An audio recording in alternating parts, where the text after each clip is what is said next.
Hello and welcome to ThunderSteve85 Gaming.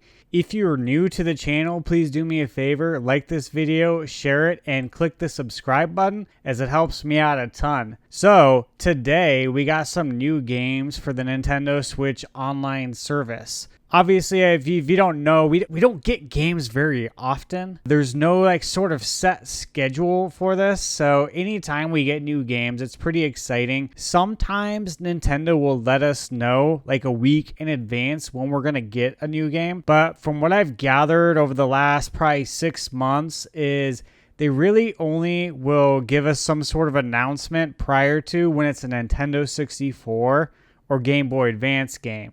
So in this case, it's neither of those. We're not getting 64 games or Game Boy Advance, but we are getting 2 Game Boy games, 1 Super Nintendo game, and 1 Famicom game. So if you don't know, of course, Famicom was the family computer. That was the name for Nintendo in Japan. It's kind of an interesting title that has actually had 2 different titles that I'll get into in a little bit. But anyways, I want to talk about these games today and let you know that they're available now. So without further ado, I will go ahead and show you. And as you can see right behind me, and I'll actually blur my camera out for a second, but you can see Harvest Moon, guys. And I don't know if you've ever played Harvest Moon before, but it's basically like the OG kind of farming simulator RPG. Harvest Moon didn't come out in North America until basically a full calendar year after the Nintendo 64's 1996 release, releasing in 1997. So very rare to see a Super Nintendo game released in 1997. Pretty much at that point, most gamers had already moved on to the 3D console space by way of either the PlayStation, Sega Saturn, and yes, there were some people who bought the Sega Saturn, or the Nintendo 64, of course. Now, today, if you wanted to buy a legit copy of Harvest Moon for the Super Nintendo, you'd have to go on eBay. And I checked prices today just to make sure like they haven't really changed over the years, guys. And you're looking to pay a minimum, which is wild, but an absolute minimum of $400 for like a legit non-reproduction cartridge of Harvest Moon, meaning it's not like a custom made game. Like it's the legit cartridge that came out in the stores back in the day. It's not coming from China, it's coming from the United States. So when you put all your filters on eBay for your purchase, there was only maybe 10 or 12 listings for Harvest Moon, and the lowest price was $400. One of them went all the way to $1,200, which is wild. I think that one may have had like instructions or a box, but it certainly wasn't sealed or anything. But point is we're getting a game that if you wanted to play it today, it would cost you $400, which is wild. Now, I'm going to go ahead and show you guys some of the other games that came out, so stay tuned. Okay, next up, we got some pretty exciting titles for Game Boy, in my opinion. They're not like mainstream titles, but they're good games nonetheless. And so I'll go with the first one. I'll talk to you about that. That's probably a little bit less known. And that's Blaster Master Enemy Below. That's the full title of it. And so the Blaster Master series originally began on the regular Nintendo back in 1988. And since then has gained a following of faithful fans to the series. I'm going to give you a brief synopsis of what the game is based on what I read online. And I will tell you that I rented this game numerous times growing up in the late 80s and early 90s. I didn't realize the story was like this crazy, but I want to read this to you real quick because I think reading this story to you might actually make you want to play this game because it's just so weird. But it says the game starts with a person named Jason who has a pet frog named Fred who one day decides to leap out of his fishbowl, out of the door, and down a hole in the backyard. Fred then touches a radioactive chest and he grows to an enormous size. Fred and the chest then fall deeper into the hole in the earth. Jason chases Fred down the hole, which leads to a large cavern. While most sources say that Jason chased Fred down the hole, the game's instruction manual says that Jason fell into the hole while trying to reach for Fred. So I guess there's still not any clarity there after all these years. There he finds an armored tank named Sophia the Third. Yes, that is the name of the tank. Sophia III. It's a vehicle designed to battle radioactive mutants that live inside the Earth. So, I mean, I think we're basically talking about reptilians here, but they're not saying it, you know what I mean? They don't want to come out and say it. So it says Jason mounts Sophia. So he mounts Sophia. Remember, it's a tank. Remember that. To find the whereabouts of Fred and to destroy the mutants and their leader, the plutonium boss. Yes, plutonium.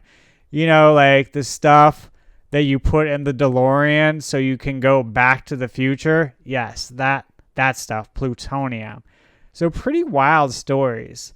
Now, I will say, guys, like in recent years, we've seen quite the resurgence from Blaster Master with not one, not two, but three. Yes, 3 brand new games for the Switch and on PS4 under the title Blaster Master Zero. So we had Blaster Master Zero 1, 2, and 3.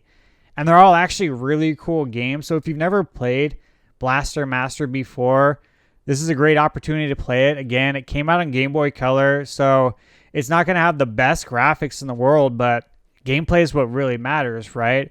And I went back to look at some of the reviews just so I could refresh my memory.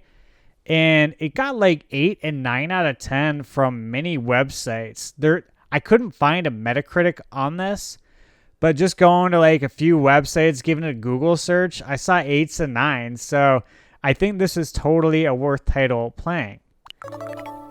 Now to the next game, guys, Kirby's Tilt and Tumble. And this title is actually very interesting, and I'll tell you why. And I don't know if anyone's put this together, but Kirby's Tilt and Tumble for the Game Boy Color was kind of a big deal back in the day because the cartridge had technology built into it.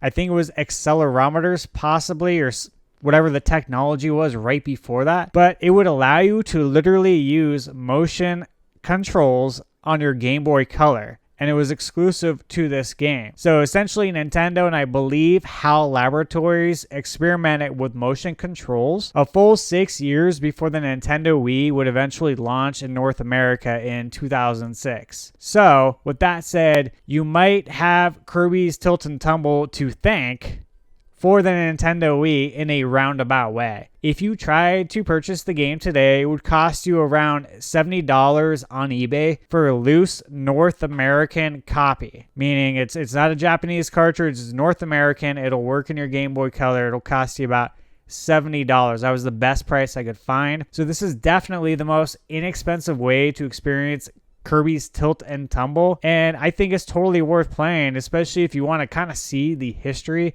of how Nintendo may have gotten to their motion controls. Okay, guys, now the last game that we got is for the Nintendo Entertainment System, the NES, the NES, whatever you call it. Some people just call it Nintendo, some call it regular Nintendo. We all have a different name for it. But the game that came out is called Mystery Tower, aka, now I don't know if you know about this, Tower of Babel. Yes, the Tower of Babel, you know, from the Bible. Previously, this game was released as a launch title for the Famicom, which again, the family computer in Japan. And the game came out as Tower of Babel. That was the name of it. And of course, here we are 37 years later. This game is now available in North America. And now it's under the title of Mystery Tower.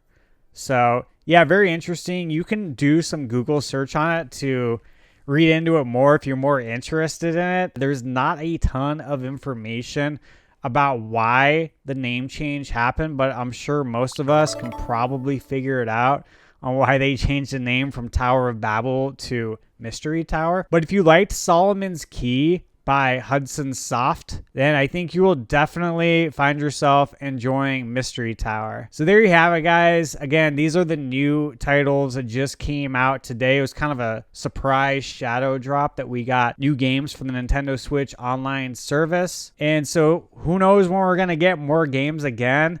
I feel like we're due for some Nintendo 64 and Game Boy Advance games, but it's on Nintendo's schedule, so we'll see when we get them. But anyways, I hope you guys found this video informative, and if you enjoyed the video and enjoyed the gameplay, please do me a favor Like this video, share with your friends, and please subscribe to the channel. Thanks and have a great day.